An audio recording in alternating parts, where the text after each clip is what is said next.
Chairs in error. The gentleman from the Berkshires, Senator Downey. Very much, Mr. President, and through you to the members, to my colleagues. I rise in opposition to the amendment, but first a word on the underlying bill. I want to thank the Senate President for the process that he has brought together here, for the voices he has brought to the table to try and come up with a proposal that addresses the diversity of opinions and thoughts on this issue, and that sets forth a broad vision on education generally for where we need to be going. We all know we have different districts with different needs. We come from different backgrounds and different points of view. And I think the working group that came together, while they did not produce what any one of us individually would have written up, produce something that broadly reflects not just the majority of this body, but a broad majority of this body, and seeks to address both concerns and set forth a bigger vision for where education needs to go in Massachusetts. So I thank them for their work.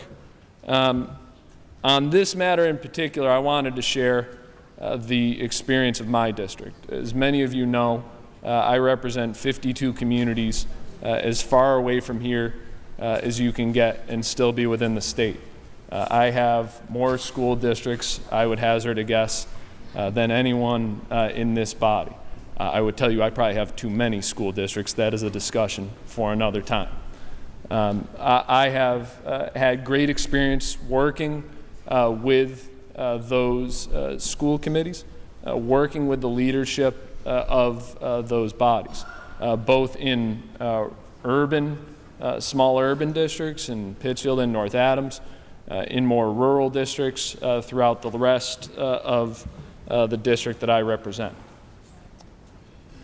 One of the things when I thought about this amendment and in this debate, I understand full well the pull for local control, having met with those local officials, having heard from those local officials.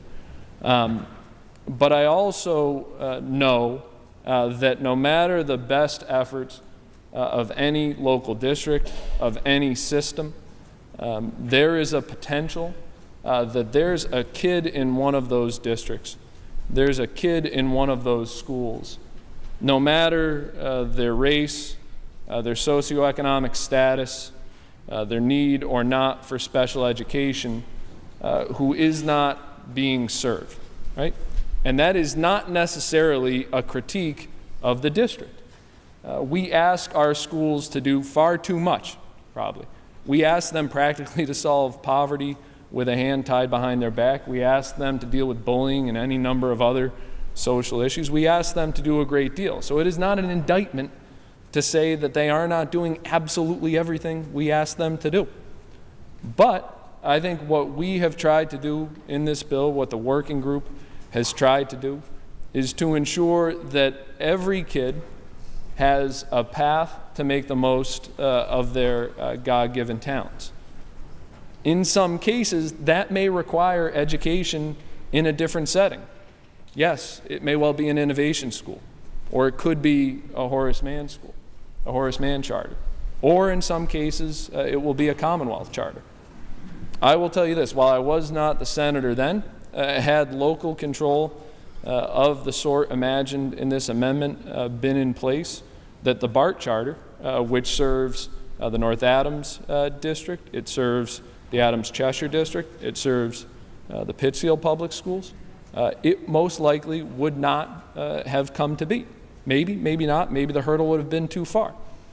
And as we contemplate this amendment, I can't help but think about the experiences that I have had at that school and think about those kids, many of whom weren't able to find their own way in the district that they came from.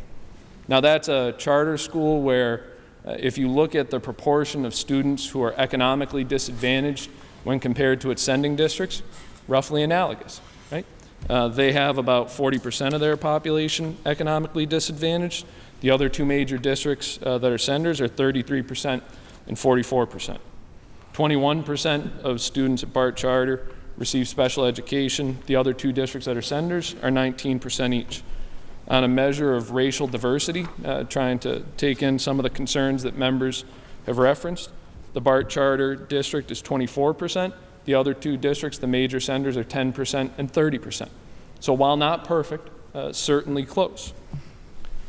And I can't help but think that that school, which it ranks the best in the county, Berkshire County that I represent, when it comes to ELA, science, and math, MCAS, that those kids who weren't finding their way in their other school, again, not necessarily because that school wasn't trying to do everything for them, but by allowing there to be an alternative, a public alternative for those families that could not afford a private one.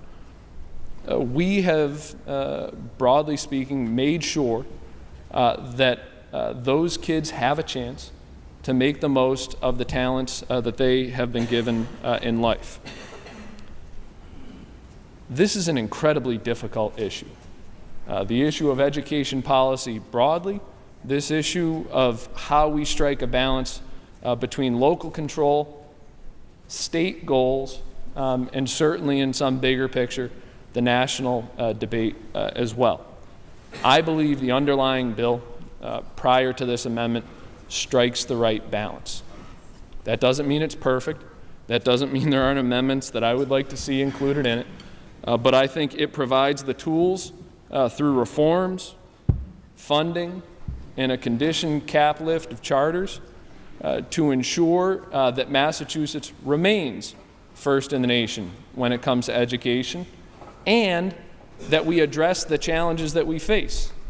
Because as some of my colleagues have heard me say on other issues, just being first isn't enough. Being better than bad isn't good enough. It does not mean we are perfect. So while I understand the spirit that this amendment was offered in, and while I absolutely understand the concerns and respect the desire of local school committees who do yeoman's work with not nearly enough resources or support, it is my belief that if we include this, it will weaken the bill. So, Mr. President, I hope the amendment is not adopted.